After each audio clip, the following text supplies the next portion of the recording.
This episode of The Heart of Healthcare is brought to you by FlexSpa, the future of healthcare connectivity. Are you building a digital health platform? FlexSpa is here to help. FlexSpa simplifies patient onboarding, clinical trial participation, benefit administration, and plan enrollment with instant access to claims records, full payer coverage, and digital consent management. By integrating with FlexSpa solutions, developers can modernize their patient record retrieval, understand healthcare utilization and costs, and deliver truly personalized healthcare experiences. Head over to flexpa.com to learn more about what they're building. That's FLEXPA.com. Welcome to the Heart of Healthcare podcast. I'm Hallie Tecco. I'm Michael Esquivel. And I'm Steve Krause. And every Monday, we bring you the latest in healthcare innovation as we sit down with entrepreneurs and industry experts. So buckle up and join us as we figure out how to improve healthcare for all.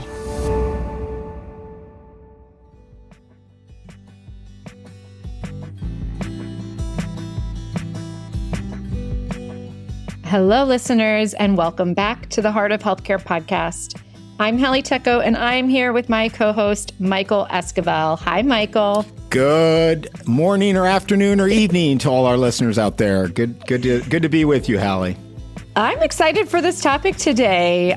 It's something that I know you have done. I've done some research around it, and we're going to be diving into this concept of these full body MRIs. Our guest today is Emi Gal. He's a biohacker, software engineer, and the founder of Ezra, which is an AI startup focused on creating a new way to screen for cancer using full body MRI along with AI. Emi, thank you for being here. Thanks for having me, Hallie and Michael. Great to see you guys. Well, Emi, we're so happy, and really, this is a topic that's near and dear to my heart, having undergone one of these not too long ago, back in December. The first question is, what inspired you to build Ezra? Yeah, so if you're probably picking up an accent, and the listeners are too, I'm originally from Romania, studied the mathematics and computer science in Bucharest, and actually started a company in a very different space than Ezra before, in the advertising technology space, in the kind of heyday of the ad tech times. That company ended up doing quite well, was acquired by a big advertising group in New York, and that's how I ended up in New York City.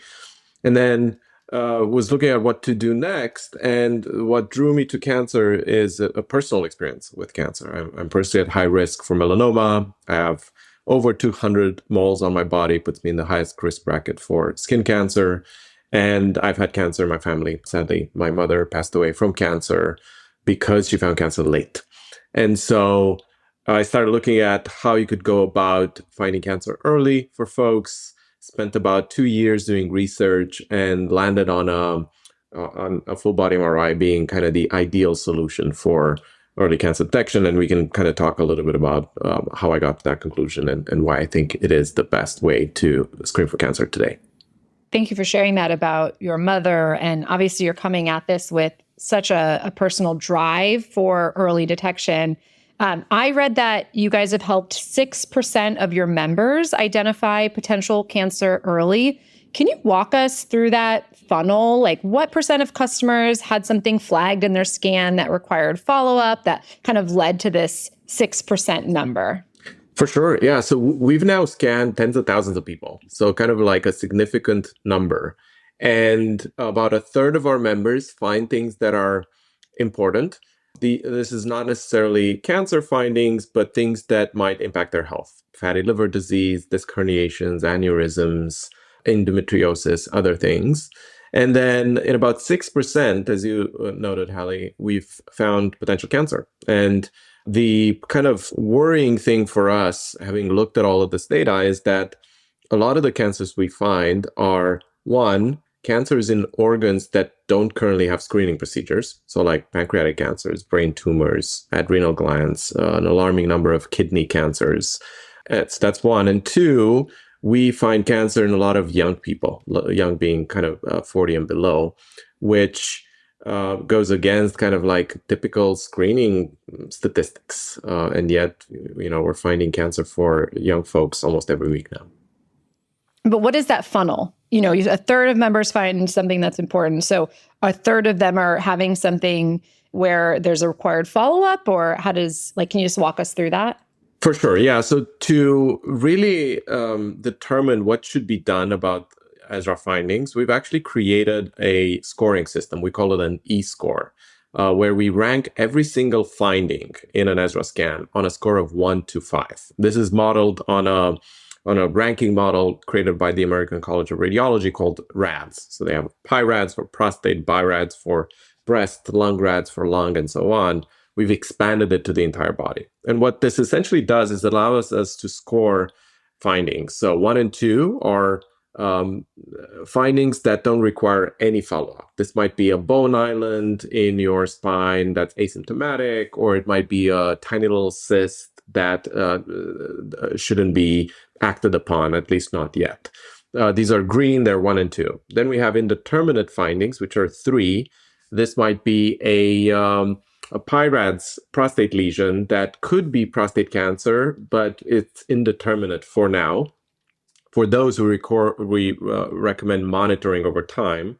And then we have 4 and 5, which are red. These are likely and very likely cancer, where even on the kind of Ezra scan, before any follow-up diagnostics and so on, we know that it is likely cancer. And those are the 6% that I'm talking about. And so the typical Ezra journey is you get a scan, you get this AI-generated report that explains in detail what every single finding means. And then we give you a color code where you say, hey, you have 1 or 2, nothing to worry about. 3, something to monitor with a follow-up Ezra scan in a year. 4 and 5, likely cancer. You need to do a follow-up diagnostic scan immediately and investigate this further. Yeah, so Emi, with the follow-up scans, I was reading that you guys, so you do the full body version, right? And then you have a more targeted scan. Can you tell our listeners a little bit about that? And then I assume when you have a follow-up, a level 3 readout, that you would do a more targeted scan. Yes. So when you're looking at a screening exam, you want to be able to catch everything. And you want to be able to catch everything because you want to kind of be able to triage what is important, what is actionable, what isn't, and so on. So in technical terms, when you have a screening exam, you want very, very high sensitivity. You want to catch everything. Now, having a scan, a test with high sensitivity means that you will have to lower your specificity, which means when you get a scan, you might have some false positives. Specificity is the measure of false positives. And so to minimize the number of overdiagnoses from that lower specificity, you then need to go and do a diagnostic scan if you find something actionable in a screening exam, because the diagnostic scan will increase the specificity. Said a different way, let's say that we find a liver lesion that looks suspicious for liver cancer. What we will recommend is you go in and you do a follow-up scan, MRI scan again, but this time you do it with contrast, and it's a dedicated liver scan. And then what that scan will do is it will determine whether the finding is a hemangioma, whether it's a focal nodular hyperplasia, or whether it's a malignancy that you should have treated. And the majority of time when we have found something and people did a diagnostic scan of those 6%, it was indeed cancer, and they had to go in and get integrated into the health system and get treated. So I had a conversation with a D2C diagnostics startup CEO who told me something really interesting. And this was that customers were less satisfied with their product experience and had a lower NPS score if they got a negative, like normal test result. It's almost like they're looking for answers. They're looking for a positive test result. Have you found the same to be true with the Ezra scans? We haven't in our case. And the reason for that is because majority of Ezra members get valuable information. You either get peace of mind that you have nothing going on inside your body. But in that instance, we don't just tell you, hey, no cancer. We tell you, hey, we looked at all of these different organs. We looked at all of these different details in all of these different organs. And we found nothing suspicious for cancer. However, you have a sinus inflammation and you have a little a bit of fatty liver disease. And so even if we don't find cancer for you, will give you very, very useful information and a baseline for you to be able to kind of use in the future as an Ezra member. Two, even if we don't find cancer, we will find things, oftentimes about a third of members will find things that can impact your health in the long term. Disc herniations, aneurysms, inguinal hernias, etc. And then finally, if we find cancer, obviously all members for whom we have found cancer were very, very thankful. And as a result of this, our NPS scores are huge for healthcare. We have NPS scores of over 70 across the board, trailing 6 months. And so people are very, very happy with the Ezra experience. So, Michael, you've done this. You've done the full body MRI. Tell us about your experience. Yeah, it's interesting, Hallie. I had it done right before the Christmas holiday. I have a history of pancreatic cancer in my family, and the longevity doctor and team that I've been working with suggested, hey, we're not worried about this today, but we'd sure like to get a baseline and just see whether we need to take any preemptive action. And I think as I know the Ezra website attests, early detection is fundamental in every cancer scenario. So I went in, Hallie, and it was an interesting experience to say the least. It was about 55 minutes to do the full scan. Unfortunately, it wasn't with the Ezra platform. It was with another competitor, I suspect, is how it might be characterized. And you're in one of those relatively long tubes, so not as long as you might expect, at least in this company's technology. And you've got to lay there very, very still. And it's hard, not because even for those with claustrophobia, I think that's hard enough. But what was really hard for me was that the heat that the radio frequency emanated in order to do the scan. I didn't appreciate, until I went through this experience, Hallie, that these MRI scans don't have any radiation exposure, right? It's all RF frequency, and so it sort of examines the body. But in order for that RF to work, it causes a lot of heat inside the tube, and so for me that was the hardest part. Was a little bit of anxiety coupled with the feeling like it was hot. And even though they were trying to blow cool air, it still was pretty warm in there. So it was really, really tough. But what I really appreciated about it was something Ezra said. I went in there principally to look at cancer risk, but I learned a lot of other things that were really, really fascinating. Things related to my nervous system, my urinary system, my digestive system, my MSK system. So it was fascinating to get some other informational findings that were helpful for me and my physician and team to think about as I continue to grow older. So that was really, really validating. Sorry, Emi. No. I think you made a really important point, Michael, which is that people don't want to spend an hour in an MRI machine. It's a tightly confined space. It's very, very loud. You get really hot. It's not necessarily the kind of best customer experience. And so one of the areas of focus for us at Ezra since day one, and as a result, we do have the fastest scan in the world, is we've invested a lot in AI in order to accelerate scanning time, in order to make the customer experience better and to reduce cost. And so as a result of that, we have the only 30-minute scan on the market, priced at around $1,500. 30 minutes. 30 minutes. Half the time. Half the time. And actually, within about 18 months, we think we'll be able to roll out a 15-minute, $500 full-body MRI. Well, I will tell you, this particular platform was almost twice that from a cost perspective, and it was about 55 minutes. And that's because I was still as a mouse. I mean, I was just determined to get through it. But as you said, it was hard, it was hot, and it was long. There's just no way around sugarcoating that. Well, you should do the Ezra 30-minute full-body flash scan in the next year, Michael. Just saying, Yeah. Yeah. So I think that's a big criticism of full body scans. It's the cost. A 60-minute full body one is $2,700. Absolutely not covered by insurance, and it could be creating this world where folks, the worried wealthy are able to get these scans and perhaps use up resources going down paths of worrying, incidental findings that using up resources that would otherwise go to people with more urgent medical needs. I think that's probably the biggest criticism. And as of today, no professional medical society endorses full body MRIs as a proactive screening tool for patients with no clinical symptoms. Emi, you have long been defending full body MRIs. So Yep.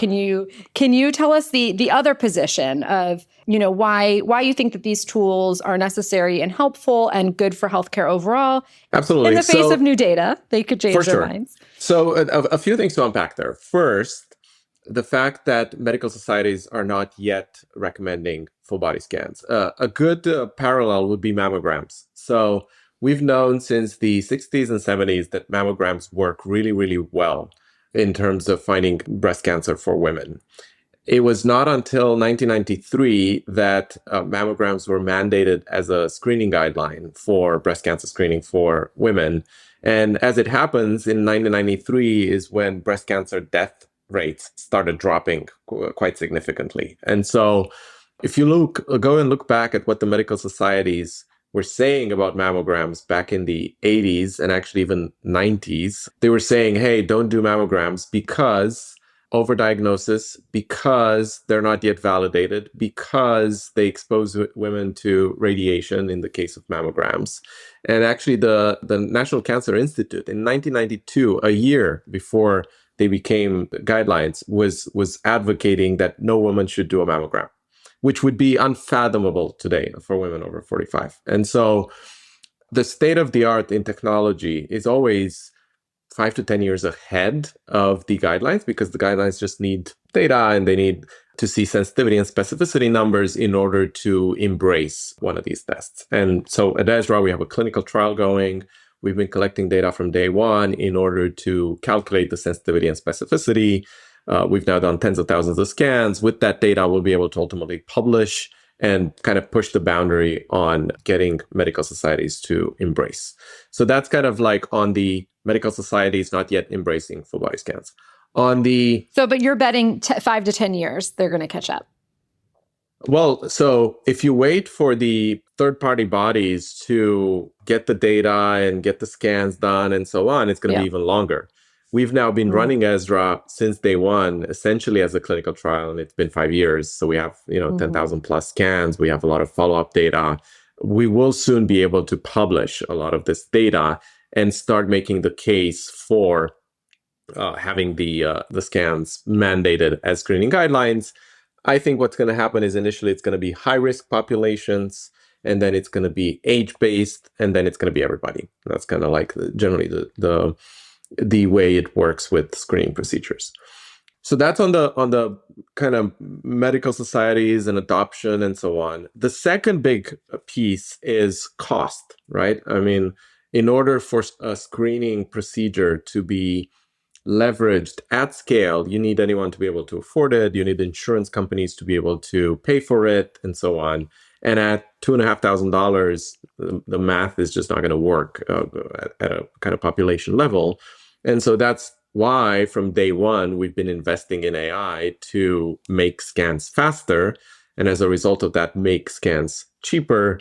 And ultimately, we think we can get to this $500, 15-minute full body MRI that screens for cancer in 13, 14 organs that can be reimbursed by insurance and employers and so on. And then the third piece is around utilization of resources for people for whom we found things. Part of why we created this scoring system, Ezra eScore 1 to 5, is to minimize the number of people who go into follow-up. And so in our case, I don't know how others are managing this, but in our case, we only send people for follow-up who are very high risk. And therefore, the utilization... Who's deciding if they're high risk? Is this a radiologist looking at the images? Is this AI?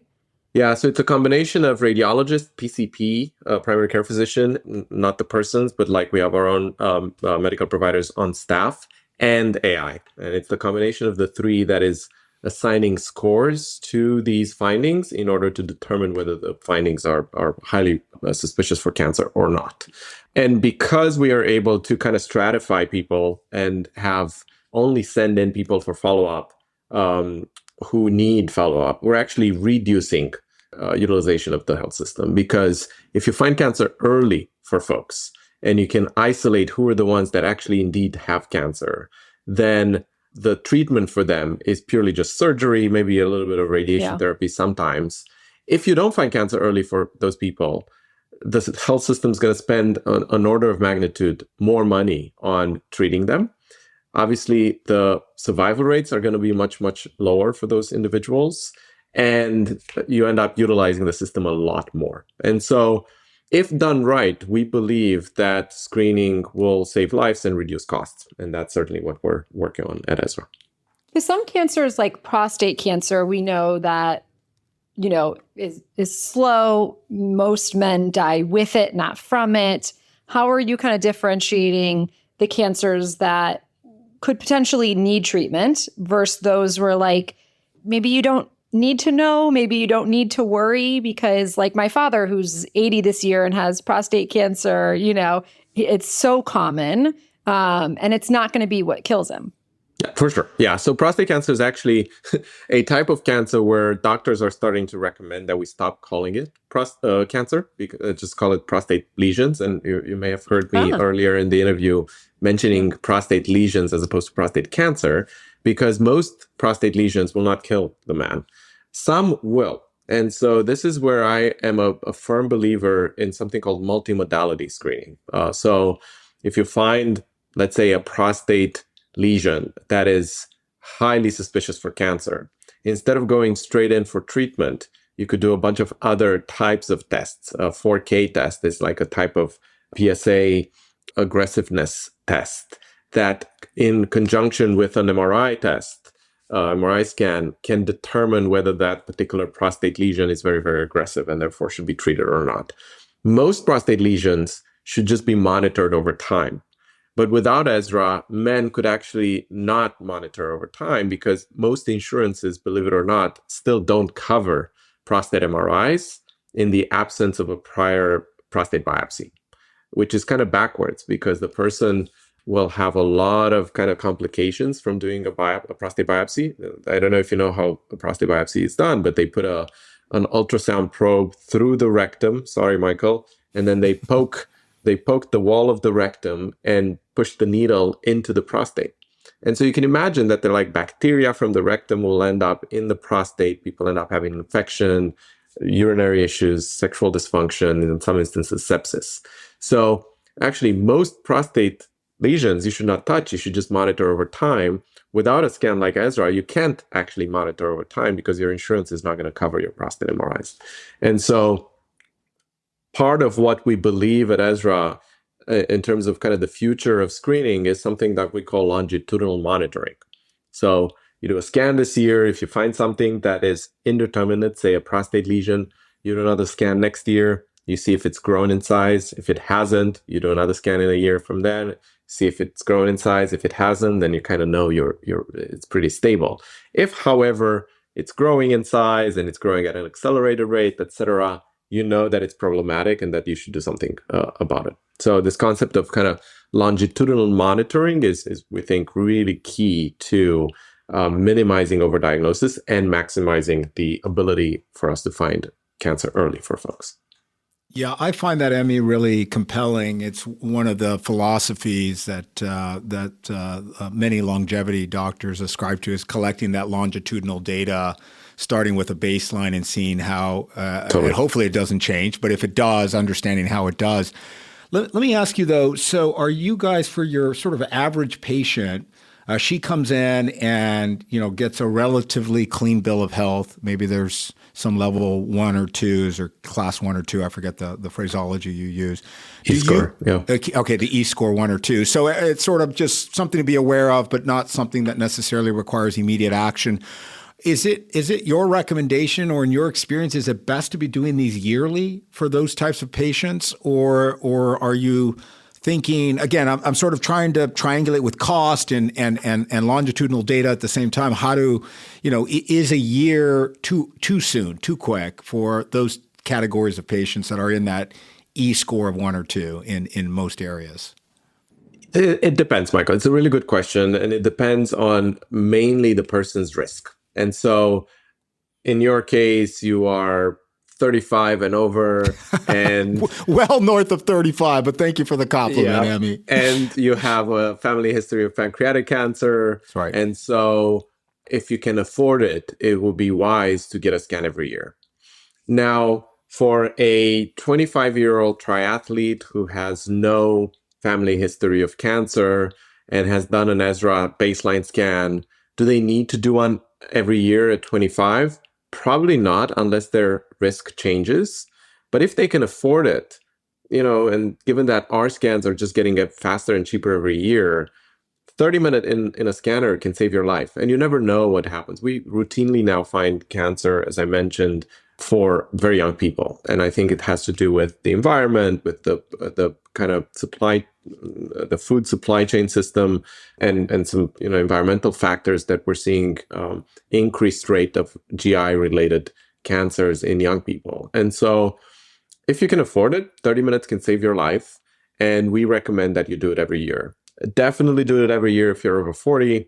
Maybe do it every couple of years if you're under 40 and with low risk.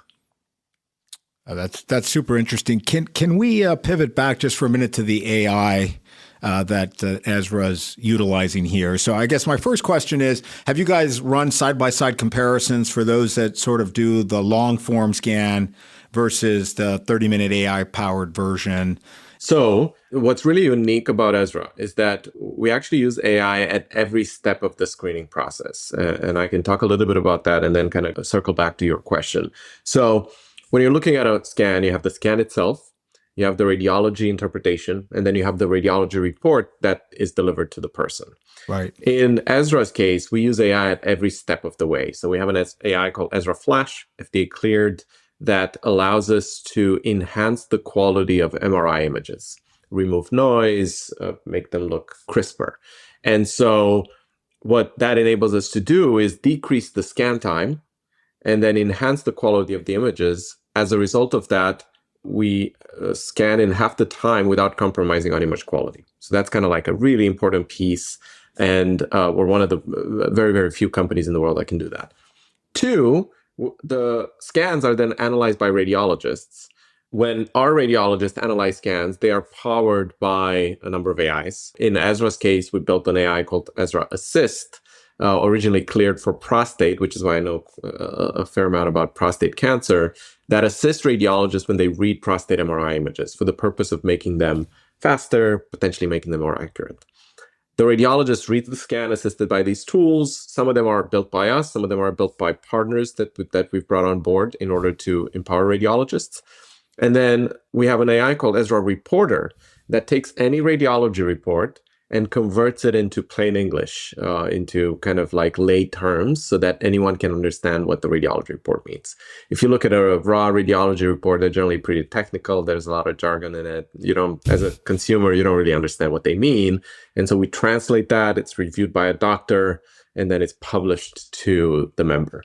And so we believe in kind of building AI at every step of the screening process to decrease costs and then pass those cost savings to consumers. That's kind of our philosophy on the AI front.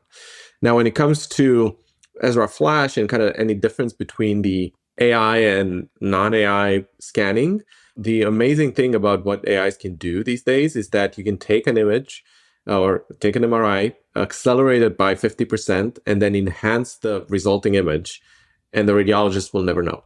And Ezra Flash does exactly that. It's cleared by the FDA. We had to go through kind of a rigorous process to show safety and efficacy, and it's been used in production now across many, many thousands of scans.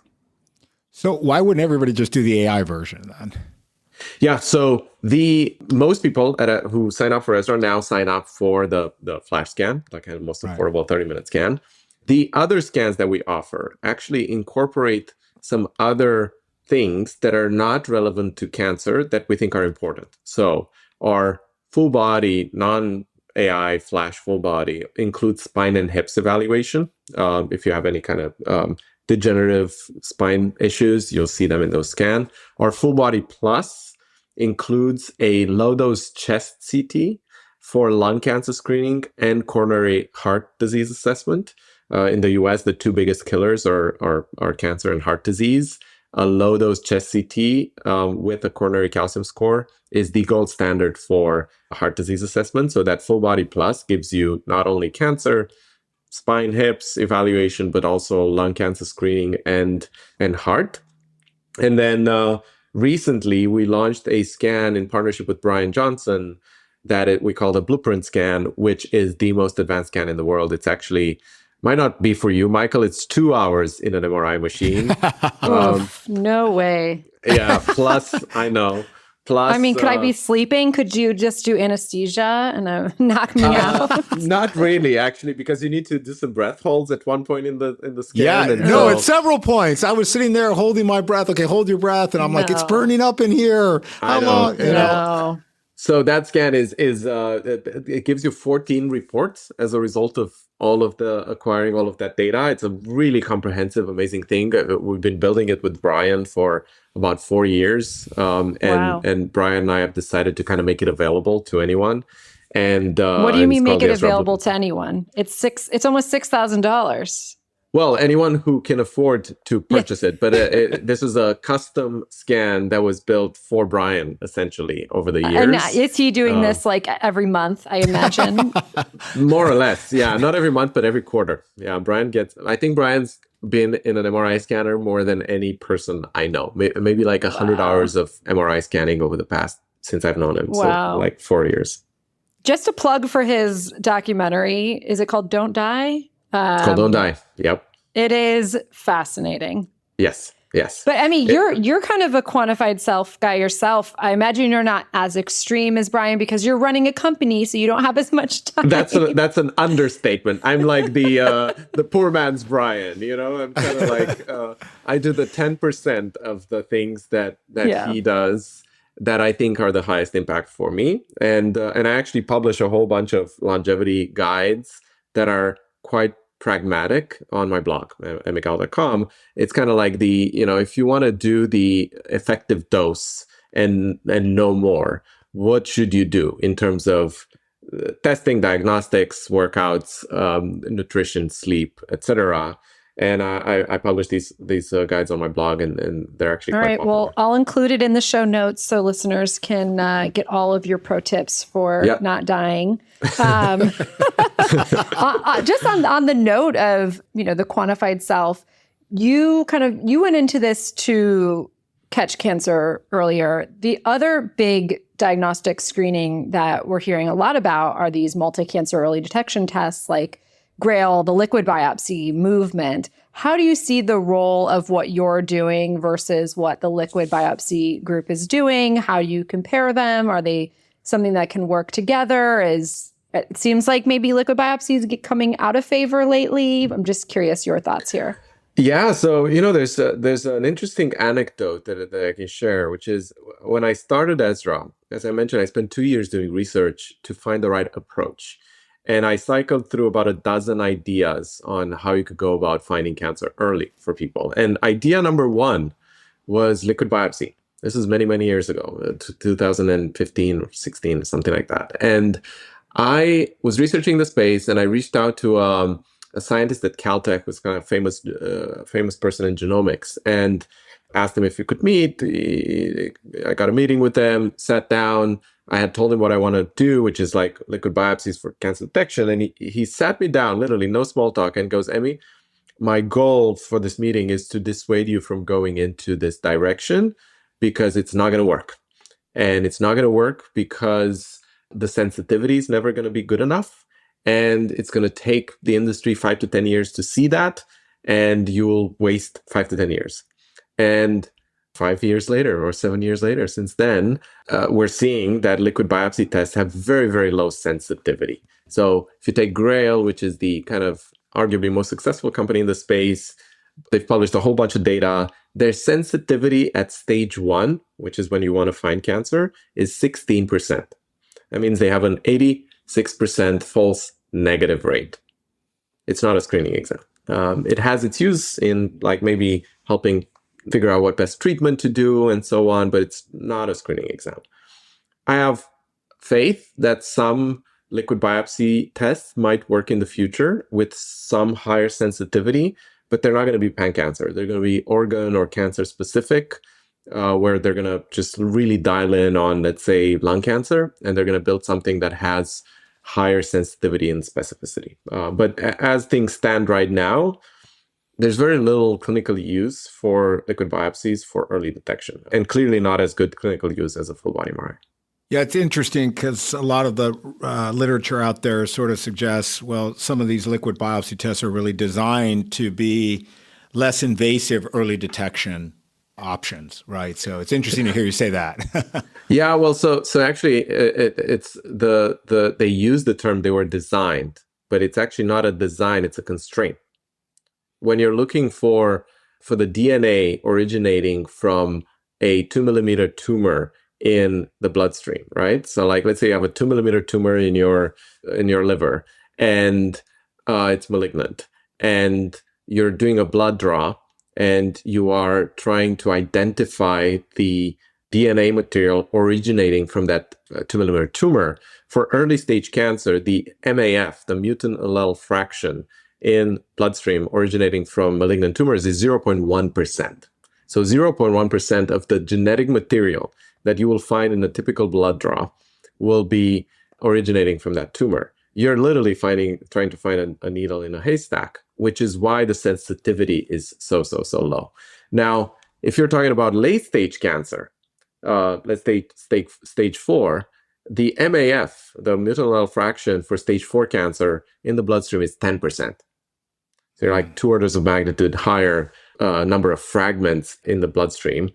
And that's where these tests work. But by the time someone has stage 4 cancer, it's like there's no point in having the test because the person has symptoms and it's too late. And so you want to find these things at stage 1, stage 0 even. And you cannot do that with a liquid biopsy. You can totally do that with a full body MRI. All right, Hallie. Well, it sounds like maybe he's persuaded you. Are you ready for a 30-minute AI-powered MRI? I'm not, because I'm claustrophobic, but I mean, you let me know when there's the standing MRI machine or something where I'm not like in a tube and I'm down. I'll try it out then. I would say, Hallie, the scan is 30 minutes, listed as 30 minutes on our website, but actually the actual scan time is about 20 minutes. I was going to say the prep time was involved in that. I'm sure prep time. That's how long you're in the tube? You're in the tube for 20 minutes. And you know, if you have a good primary care physician, oftentimes they prescribe people some kind of mild sedatives so that you can actually go through it. Hallie's like, where can I get the case of that? I literally had to do this MRI scan for like some weird lab results I had, and they wanted to make sure I didn't have a brain tumor. And I mean, first of all, like the anxiety I had around thinking my doctor is giving me an MRI so I don't have a brain tumor. But I drove all the way across town to like the one open MRI machine that there was because I couldn't handle it. Well, you know, and that now that you mentioned a brain tumor, I'll tell you a personal anecdote from an Ezra member that like I keep going back to because it's such a powerful thing. So this is a couple of years ago. I get an email out of the blue from a person who got an Ezra scan, and Patrick is his name, and he was like, Emi, you know, like I got an Ezra scan, found something very significant. I got treated. I'm now cancer-free. I'd love to meet with you.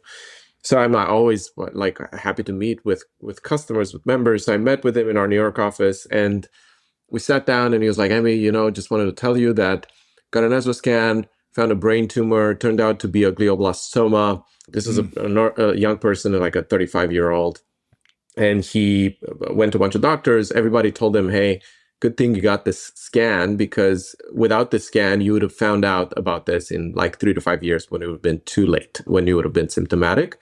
He got surgery. He's cancer-free, and he wanted to meet to tell me that, one, he's very thankful for having gotten the scan because he had just had a baby, and now he knows that he's going to see his daughter kind of going to college, hopefully.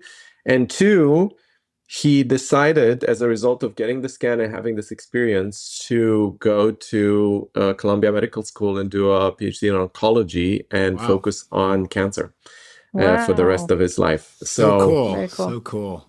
So, Hallie, I think you should get a scan, you know, and pass the claustrophobia, because it can literally save your life. We have now saved the lives of countless people, and it really works. And so strongly recommend that you push through it and get it done.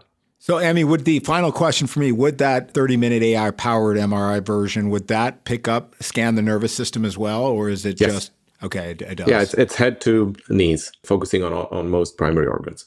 Perfect. Amazing. Yeah. Well, Emi, thank you so much for your time today. My pleasure. Really enjoyed it. Thank you, guys.